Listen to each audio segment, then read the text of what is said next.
Hi everyone, this is AJ and welcome back to the channel and welcome to a new review. A review for a shark film. Now you know I have an affinity for shark films. I do watch a lot of them. I will review them. Most of them are a load of crap. Is this one any different? Let's find out.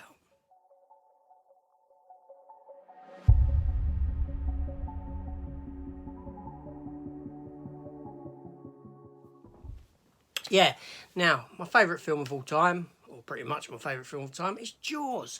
So whenever a shark film comes out, I watch them because I like them sort of creature features. However, nothing has ever lived up to how great that film actually is. And shark films, they make money, so there's loads of them that are made.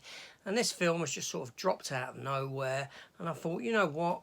I'm going to watch it, I'm going to review it and let you know my thoughts. I don't expect much from it. So, if you like that sort of thing, hit the subscribe button, come over, join the channel. Leave me a comment, your thoughts on this, on shark films in general, your favourite shark film and all that stuff. But let's just get into this one. So Maneater, yes, it's 2022 movie, runs for 98 minutes and is directed and written by Justin Lee. Now, I've had a look through IMDb. He's got quite a few writing and directing credits to his name. He's written and directed a few films, as he has done here. So, yeah, I know these films go in with a low budget, so I don't want to really take away from the hard work that a lot of people put into these films. The actors, the producers, the director, you know, the art department, the special effects, they're working on a shoestring budget. So does this film give us anything of any different from others? Now, this film is an action horror thriller, obviously, and it stars Nikki Whelan as Jessie. Now, Nikki Whelan has appeared in Halloween 2. Which one, you ask? Because there's about a dozen Halloween 2s, isn't there? The 2009 one, yes. She also appeared in the comedy, the Owen Wilson comedy, Hall Pass. The film also stars Trace Adkins as a character called Harlan. He's been in a lot of stuff, but Deepwater Horizon stands out as one of his films. And it also stars Shane West as Will. Now, Shane West actually starred as Tom Sawyer in the much maligned superhero movie, The League of Extraordinary Gentlemen, or LXG, or League, whatever area you're in, it may have had a different name, but you know, the Sean Connery one, the film that made Sean Connery retire from acting. And this film also boasts, in the main credits, on the DVD box as well, Jeff Fahey. Yes, the famous actor Jeff Fahey, who's pretty good and brings a lot of joy to films when he's in them. He's a pretty good actor. However, blink and you miss it. Yes, so there we go. So, I just want to say before I begin that this film has nothing to do with the 2020 video game of the same name, the one about the shark terrorising the community. Yes, this is a completely different entity than that game. This film is rated R for violence and strong language. Now, this film follows the character, well, it follows two characters actually, Jessie, played by Nikki Whelan, and Harlan, Trace Adkins. Yes, we've got two different storylines that come together in this film. So for a start off, that's something different than what other shark films generally give us, because usually it's a group of people go out, get attacked, and they have to survive. But no, this one here, we're introduced to Trace Adkins, Harlan's daughter, at the beginning. She gets attacked by this shark, and he goes on a vengeance spree, wanting to hunt down and kill the shark that killed his daughter. At the same time, we have Jessie, who's on her honeymoon, only she's not, because the marriage hasn't happened, but she's gone with her friends, so the honeymoon not to be wasted. They've gone away to enjoy themselves and this sort of thing. There's a group of 5 friends. Or 5 or 6 friends, something like that, half a dozen, and they go out on this boat cruise, a little boat captained by this fella and this woman that helps out, and they head off to this island that's a slightly little deserted island in the middle of nowhere, and just to enjoy themselves.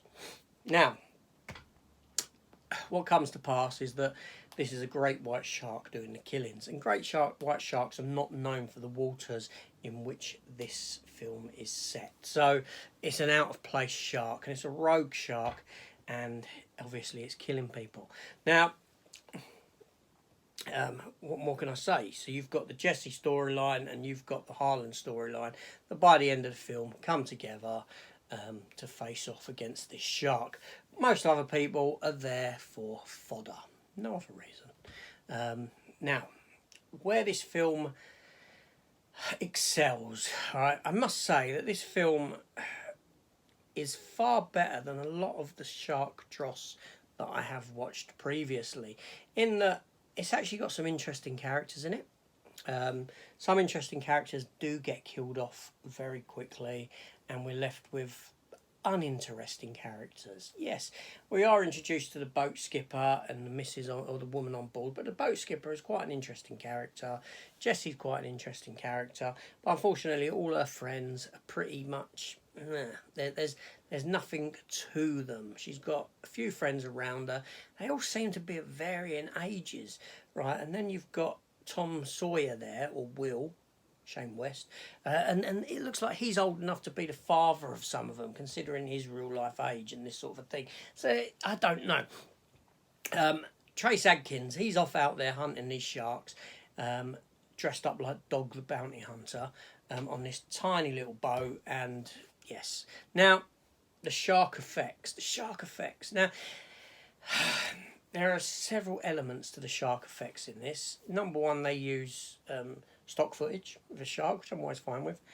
Number two, there are some close-ups where they've obviously used a dummy of a shark's mouth and stuff like this, which, to be fair, in some scenes don't look too bad. And then there's your CGI elements. Now, some CGI elements don't look too bad. Quick snippets underwater, which makes me wonder whether they have utilised stock footage of a shark and CG'd over it to make it look like their shark. I'll come back to that. But then you've got the other stock footage where, not stock footage, the other CGI elements where the shark jumps out of the water and grabs people, and it looks pretty dumb lousy. Now, I'm not knocking the film for that, because like I said, a low budget, a shoestring budget. The film is shot really nicely for the most part. However, there are some geographical shots that just don't make sense. Like, people look like they're paddling a boat, but yet it looks like they're about 2 meters from the land, from the island, and things like that. It just don't sort of work in that sense. There's elements where people are clearly stood in water, but then you have shots of them underwater and they're treading water. Yeah, just silliness like that. Now, the shark itself is scarred all down one side. I don't know whether it's like a big cut to ribbons on coral, whether it's like electrical burns or anything like that. There's something with this shark down one side, all this scarring. So the shark itself has got a backstory, only we're not given that backstory to the shark. So I don't know what that choice was. Towards the end of the film, Harlan, the little boat captain who's gone out on his Captain Ahab killing spree, he's saying his little ship, his little boat can't take much more of what's happened, but yet we don't see any shark attacking his boat through the duration of the film. So I don't know what that's about or where that's come from. I don't know if there was edits that took place or scenes that weren't filmed because of budgetary restraints or something like that. I don't know. But the film itself actually has the courage to set itself up for a sequel, starring Harlan, Trace Adkins, as the primary continuation character from this film, which is quite brave of itself. And not only that, it actually finishes on a Jaws quote. Yes, these two people, Jeff Fahey being one, and a geezer from somewhere down in the Pacific, come and see Trace Adkins because he's now sort of a local hero, and they say to him, like, basically, this fella, Jeff Fahey introduces him, has come up because he's heard about what you've done, and there's a shark terrorising people down there, managed to kill people. A boat was sent out, a fisherman on, that never returned. They found it sank and all this sort of thing. And at the very end, last line, is Trace Adkins. He goes, you say that this shark sunk a boat? And the fella goes, yes, it did, sir. And he turns around and goes, and we're going to need a bigger one. Wow, how brave, how brave. Hats off to this film for doing that. So, all in all, this is a quite positive review, really, for this film. Okay, you've got to go in knowing that this film is cheap, right? So the shark stuff isn't going to be particularly great at all. However, I'll give the story props for the fact that it gives you two storylines. It gives you a character who's been affected by the shark killing a member of his family, who then goes on a killing spree, whilst you have the generic group of people who are out being hunted by a shark, which generally is the sole story in most shark movies. So combining these two elements, it feels a bit fresher than a lot of other shark films out there, because they only focus on that one individual element, and that is a group of people that are wholly undeveloped. Much like the group here, they are wholly undeveloped. Don't get me wrong. You've got you've got a cast of individuals, all pretty attractive. You've got one girl and she's black, but that's it. That's about as far as her character development goes. And you've got a grumpy one. Character development doesn't go much further than that. And yeah, so there you go. But like I said, Jeff Fahey, he's in it for maybe 2 minutes screen time tops. Just as some sort of a professor, a school teacher about sharks and this sort of thing. To be honest, he might as well not have been there. They've just hired him just because of him being a name. But you know what? This film, okay, I'm not going to watch it again. I wouldn't watch it again. But I wouldn't dismiss it as being wholly rubbish. It is a middle-of-the-road shark movie. It's not up there with Jaws, obviously, but it's not up there with The Shallows. It's not up there with Deep Blue Sea. I've seen better, but I have seen far worse. And I've got to say that the director and writer, he's got potential. I can't say no fairer than that. So this is AJ. Thank you for watching. If you've seen this film, let me know your thoughts in the comments down below.